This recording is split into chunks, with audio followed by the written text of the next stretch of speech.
이거는 진짜 할 말이 없습니다. 르노 삼성은 많이 답답할 것 같아요. 이걸 운이 없다고 표현하기도 좀 그렇고, 문제가 많네요. 네, 오늘은 르노 삼성 이야기입니다. 요즘 르노 삼성이 그렇게 상황이 좋지 않잖아요. 사실 지금 국내에서 판매하는 국산차 브랜드들 중 현대기아 빼면 상태 좋은 곳이 없죠. 그나마 르노 삼성은 좀 판매가 되는 편인데, QM6랑 XM3가 회사 먹여 살리고 있는 거고요. 쉐보레는 뭐 매년 그냥 그랬고, 쌍용은 최근 자주 이야기해서 더 언급하지 않아도 될 것 같습니다. 그런데 최근 르노 삼성이 국내 야심차게 출시했던 전기차 조웨이 안전평가 결과가 해외에서 공개되면서 난리가 났어요. 이게 결과가 좀 충격적인데 국내에선 이 소식이 최대한 퍼지지 않게 하기 위해 노력 중인 것 같습니다. 좋지 못한 소식이니까요. 대체 결과가 어땠길래 난리가 난 건지 바로 한번 알아보겠습니다.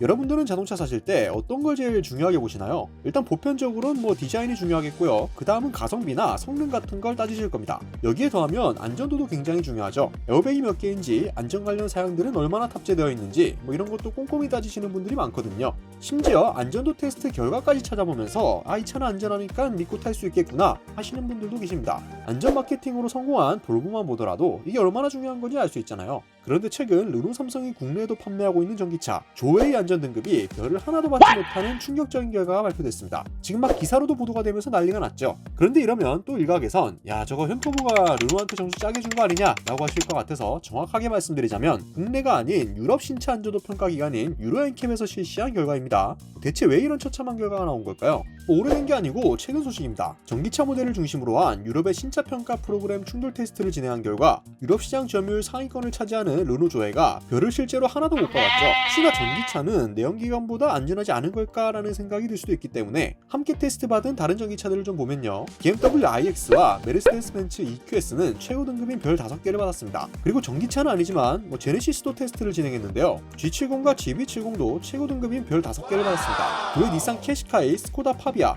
폭스바겐 캐디도 마찬가지네요. 다른 차들은 이렇게 정상적인 결과가 나왔는데 유독 르노 조웨만 낙제점을 받은 거예요. 항목별 세부 평가 결과를 볼까요? 충돌시 성인 탑승자 보호 점수는 고작 43점, 어린이는 52점, 보행자 보호 점수는 41점입니다. 여기 안전 지원 시스템은 14점에 그쳤네요. 전면 일부를 충돌시키는 옵셋 시험에서는 그래도 양호했어요. 그러나 운전자 가슴 보호 항목은 위크 점수를 받았네요. 허벅지 부분은 마르지널 점수를 받았습니다. 동승석 탑승자의 왼쪽 허벅지 부분은 푸어라 이거는 위험하다는 뜻이죠. 이렇게 점수를 매기는 영역들이 굉장히 세분화되어 있습니다. 측면 충돌 항목에서도 점수가 높지 않았어요. 사이드 커튼 에어백이 없기 때문에 기동 충돌 테스트에서 운전자의 머리 부상 위험도가 푸어 점수를 받았습니다. 운전자가 운전석에서 조수석으로 넘어가 버리는 결과가 나왔죠. 이러면 정말 위험한 겁니다. 마지막 후면 충돌 테스트 역시 탑승객 경추 보호 부분이 낮은 점수를 받았죠. 성인뿐만 아니라 어린이 기준 정면 충돌과 측면 충돌 보호 항목 역시 모두 푸어입니다. 이에 미하일 반 라팅엔 유로 엔캡 사무총장은 르노는 한때 안전의 대명사였고 전기차 시장에 조회를 성공적으로 투입했지만 결과는 실망스러웠다라는 말까지 남겼는데요. 테스트에 사용된 2020년형 르노 조회는 머리와 흉부를 보호하는 사이드 에어백이 흉부 전용으로 대체되면서 승객 보호 능력이 현저히 저하됐고 전반적으로 충돌 시 안전성이 취약한 것으로 나타났다라며 특히 충돌 방지 시스템 등 첨단 안전운전 보조 사양이 다른 차량들 대비 부족해 한계의 별도 받지 못했다 라고 지적했습니다. 그러니까 실제로 다른 차량들이랑 공정하게 같은 기준으로 평가를 했는데 기준이 못 미쳤다는 거예요. 동급 차량인 피아트 500이 같은 차는 별을 4개 받았거든요. 그러니까 그냥 차가 작아서 안전하지 않다 이런 것도 아니에요. 여기에 스웨덴 교통국 관계자가 한술 더 떴죠. 르노 조웨이 테스트 결과를 보고 안전 사양을 업그레이드하지 않았을 때 차이가 매우 중요하다. 놀라운 게 하나 있는데 제작사가 부분 명령 모델에서 에어백 기능 일부를 삭제했다는 사실이라며 흉부 전용으로 대체된 사이드 에어백을 지적하기도 했습니다. 이러니까 르노 삼성도 곧바로 입장을 내놓긴 했어요. 이번 테스트 결과는 에이다스 관련 항목에 대한 평가이기에 전체 차량 안전에는 문제가 없다라는 입장인데요.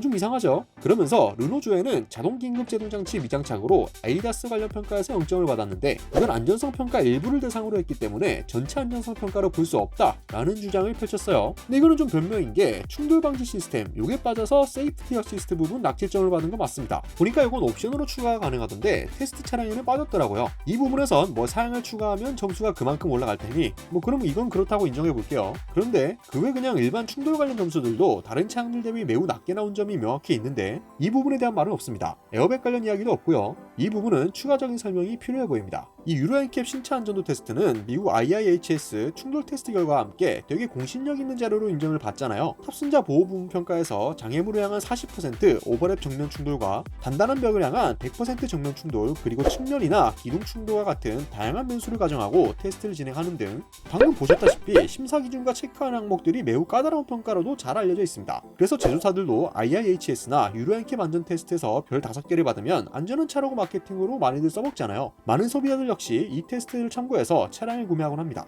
이런 소식이 전해지자 네티즌들도 다양한 반응을 쏟아내고 있죠. 별 등급이 없다니 충격이다. 르노는 안전할 줄 알았는데 대반전. 우리나라에서 인기 없는데 더 안 팔리겠다. 앞으로 조회의 별명은 별빵차입니다. 라는 반응들이 이어졌습니다. 르노 조회 2012년에 최초로 등장을 했고요. 유럽에서 가장 많이 팔린 전기차라는 멋진 타이틀을 가지고 있죠. 지금은 2019년 페이스리프트를 진행한 신형 모델이 판매가 되고 있는데 아직까지 풀체인지는 한 번도 진행을 하지 않았어요. 내년이면 무려 10년이 다 되는 차인데 이제는 풀체인지 한번 진행을 해야 할 때가 아닌가 라는 생각이 드네요. 보니까 2023년 르노 5 콘셉트의 양산형 모델로 대체가 될 예정이라고 하는데요. 그럼 사실상 이제는 끝물 모델이라는 뜻이겠죠. 저렴하고 실용적인 전기차도 좋지만 무엇보다 안전을 포기한 자동차를 원하는 소비자들은 없는 만큼 새로 나올 신형 모델에선 이 부분이 확실하게 보완이 되어 나오길 바라는 마음입니다. 모토 보스 20%였습니다.